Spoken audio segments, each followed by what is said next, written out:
আসসালামু আলাইকুম গাইস, কেমন আছো সবাই? আশা করি ভালো আছো। আজকে তোমাদের মাঝে শেয়ার করব মাংসের পিঠা তৈরি করা প্রথম থেকে শেষ পর্যন্ত ডিজাইন সহ। আশা করি পুরো ভিডিওটাই সঙ্গে থাকবে। একটু পানি, হলুদের গুঁড়ো, মরিচের গুঁড়ো, লবণ দিয়ে শুকনো করে সিদ্ধ করে নেব। তারপর খুব ভালো করে মিহি করে ছেঁচে নেব।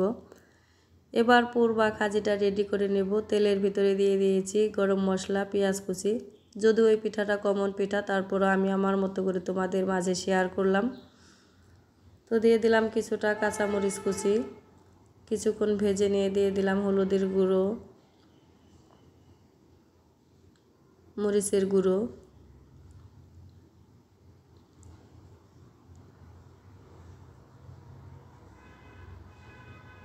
লবণ, আদা রসুন বাটা। এবার খুব ভালো করে কষিয়ে নেব।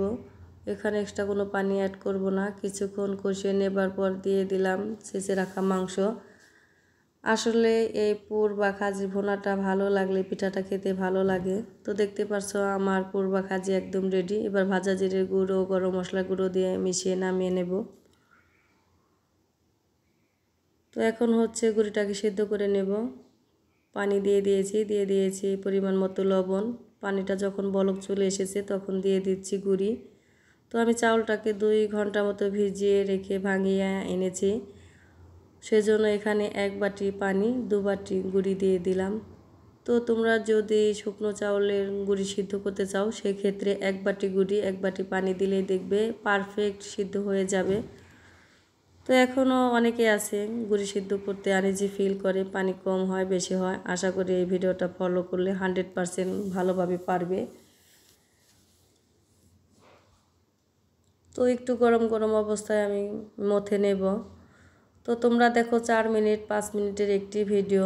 আসলে যারা ভিডিও আপলোড করো তারা জানো একটি ভিডিও তৈরি করতে অনেকটা পরিশ্রম, কষ্টের। তো কষ্ট পরিশ্রম দুটোই সার্থক হয় যখন তোমাদের সাপোর্ট পাই, ভিউ লাইক সবই আসছে। তো একটি রুটি বানিয়ে নিয়েছি। এবার স্টিলের গ্লাস দিয়ে আমি গোল গোল করে কেটে নিচ্ছি। হাত দিয়ে অনেক ধরনের ডিজাইন করা যায়, সেটাই তোমাদের মাঝে একটু শেয়ার করব। তো আসলে ভিউজ না আসলে, লাইক না পেলে মনটাই ভেঙে যায়, ইচ্ছে করে না পরবর্তীতে ভিডিও আপলোড দিই।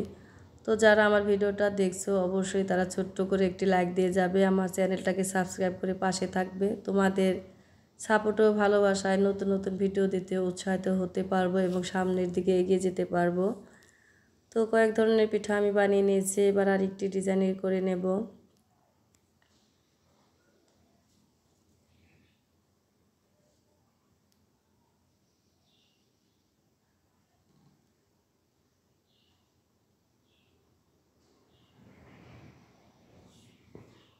তো কাঁটা চামচের সাহায্যে পিঠাটাকে আমি ডিজাইন করে নিচ্ছি। দেখতে একদম ফুলের মতো লাগে দেখতে।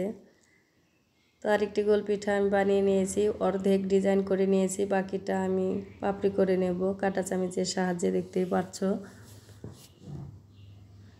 আর সবাইকে বলছি যে ভিডিও দেখছে পুরো ভিডিওটা দেখবে। আসলে পুরো ভিডিওটা দেখলে আমাদের জন্য, যারা আমরা ভিডিও আপলোড দিই তাদের জন্য অনেকটাই উপকার হয়। তো আরেকটি ডিজাইন করে নিচ্ছি। রুটিটাকে 2 ভাগ করে নিয়ে ভাঁজ করে নিচ্ছি এবার। তো এই পিঠাটা দেখতে একদম সমোসার মতো লাগে দেখতে। তো আমি কারো ভিডিওটা দেখলে পুরোটাই দেখে আসি, লাইক করি, শেয়ার করি। তো এতে অর্ধেক ভিডিও দেখলে, টেনে টেনে দেখলে তো আইডির সমস্যা হয়। তো আমরা চাইবো না কারো আইডি নষ্ট হয়ে যাক আমার জন্য। তো অনেকগুলো পিঠা আমি বানিয়ে নিয়েছি, এবার ভেজে নেব। তো যে পিঠা আজকে খাবো সেটা একটু ভালো করে ভেজে নেব। যেটা 1 দিন 2 দিন পরে ফ্রিজে রেখে ভেজে খাবো সেটা হালকা করে ভেজে নেব। এতে করে পরবর্তীতে ভেজে নিলে পুড়ে যাবে না, খেতেও খারাপ লাগবে না।